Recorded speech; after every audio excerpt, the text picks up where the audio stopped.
Lord, the time has come. At last, our patience has paid off. At last, we shall show them the games. Finally, we will show them the darkness. But can they walk the road? It matters not, for the time has come. And now we break our chains and rise!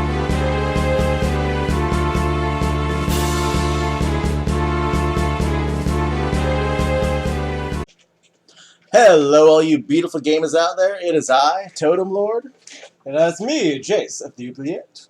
Yes, indeed. And here today, we're here to give you our 2 cents about what games that you should play at the upcoming Halloween season. Because, well, we want to impart our knowledge on you, impart our wisdom upon you. Let you grow. As a society of gamers, for once. But no, we've come up with 4 games of our top pick that are just absolutely perfect for Halloween. Why 4? Because 5's an uneven number. And we like even numbers. And 4 makes squares. Rectangle, but square enough. Alright. Get it. First one we'd like to talk about is Death Road to Canada. Would you like to lead off? Death Road to Canada. Absolutely love the game. I haven't played a lot of it, but what I have absolutely enjoyed. It's a beautiful group, family game, whatever. You know, get together. You have to have a game like we do every Sunday. Then it's wonderful for that. It's hilarious. So much to do. So much humor. Yeah, definitely a great group game. Zombie apocalypse. So I mean, absolutely perfect for Halloween. Like you said, you will be laughing constantly because you can create your own character, create you and your friends, up to 4 players, and it is just an absolute blast, even just to watch, even if you're on the outside looking in. Yeah. If you like the Oregon Trail, anything like that, as a younger adult person, whatever, man-child, then you're probably gonna love this game even more than that, because the side missions, as you know, in the Oregon Trail, you're kind of standing and plowing, which still granted fun, but the Road to Canada, it adds a whole different sub-level to leaving your caravan and things, which I always thought was really cool and neat. Oh yes, definitely a lot of fun, and we've actually reviewed the game on the channel before. If you'd like to see it, it's right here. All right, the next game actually has quite a place in my heart. It is Vivian, and oh, what a game that is! It is a game that graphically harkens back to the Super Nintendo days, really. In fact, it could easily pass as a Super Nintendo game. Just gorgeous graphics. The mood, the all-around mood is what I absolutely adore about it. Yeah. Because, it's nothing gory, it's nothing disgusting, it's just so much suspense, and everything that you're finding is just kind of unsettling. Yeah, it's very atmospheric. It's a very atmospheric game. That's an excellent way to put it. Just going around trying to find out what the heck is going on, because, well, I guess just about any horror game is like that. Yeah. Finding your little clues are all around the place. And yeah, and the puzzles they're excellent. Yeah, they really are. They're the thinkers, for the most part. Yeah, and probably the best thing about the puzzles is they regenerate each game.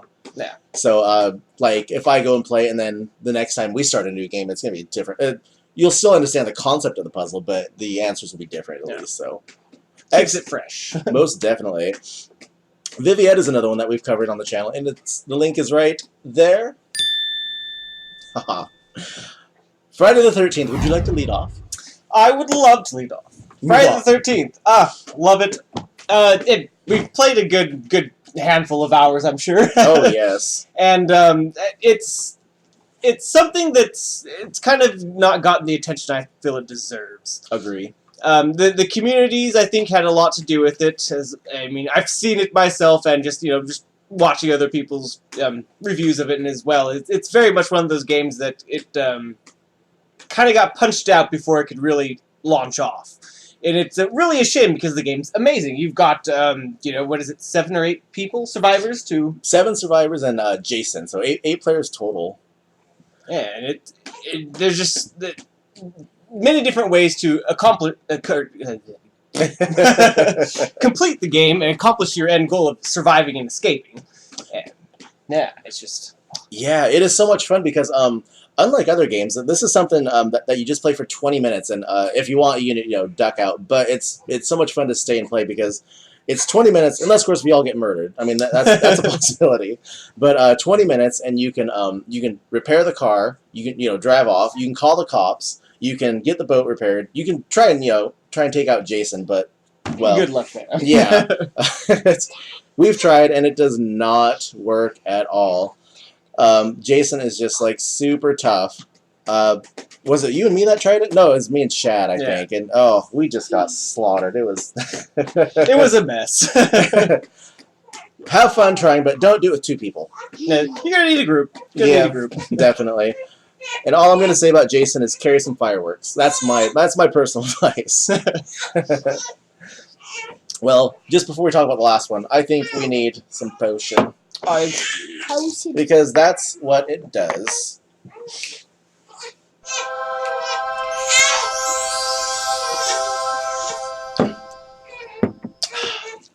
The last game we're here to talk about is not for the faint of heart.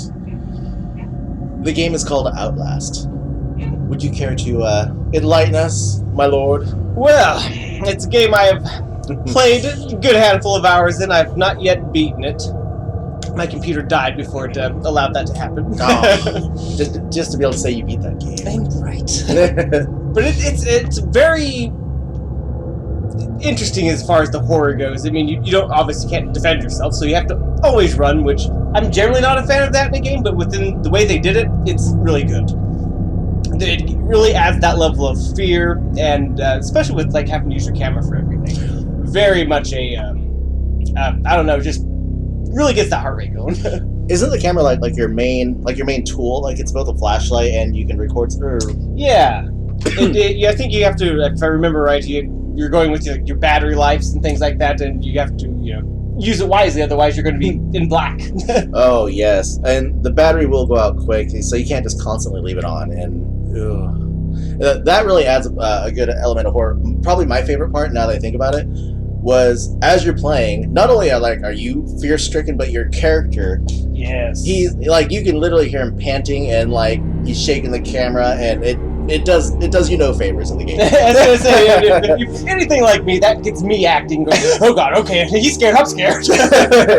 But yeah, as far as atmosphere like that one, I think that's like a big draw for it. Really, it is. It adds so much to it. Especially, I don't think you can like run at the same time as you're filming as well. So you're gonna have to be like, okay, where am I going, and then run. Because I remember being in like a square room in like a basement. And I was getting chased by guys. The first time I died in the game, it was just absolutely horrifying. I had no idea what to do or where to go. Oh, Outlast freaks me. Like out of all of them, that one freaks me out the worst. It is. If you're a fan of Resident Evil, if you're a fan of Silent Hill, this one is probably by far the scariest. Oh yes, it's not so much the jump scares with a lot of the games nowadays, but it adds to the that mental horror. It kind of does that slow build, and then when the jump scare or something does happen, it's all the more potent. Probably trying to pause the game at that point. Yeah, it's been a few times. It's been like, okay, all right. But yes, those are our top four picks for Halloween. They're all fantastic. You got Death Road to Canada, great group game, very lighthearted. Yes. Vivian, great suspenseful game. Not as lighthearted. Really fun, really suspenseful. You could play it with a couple other people. We played as a group a little bit. It's pretty fun.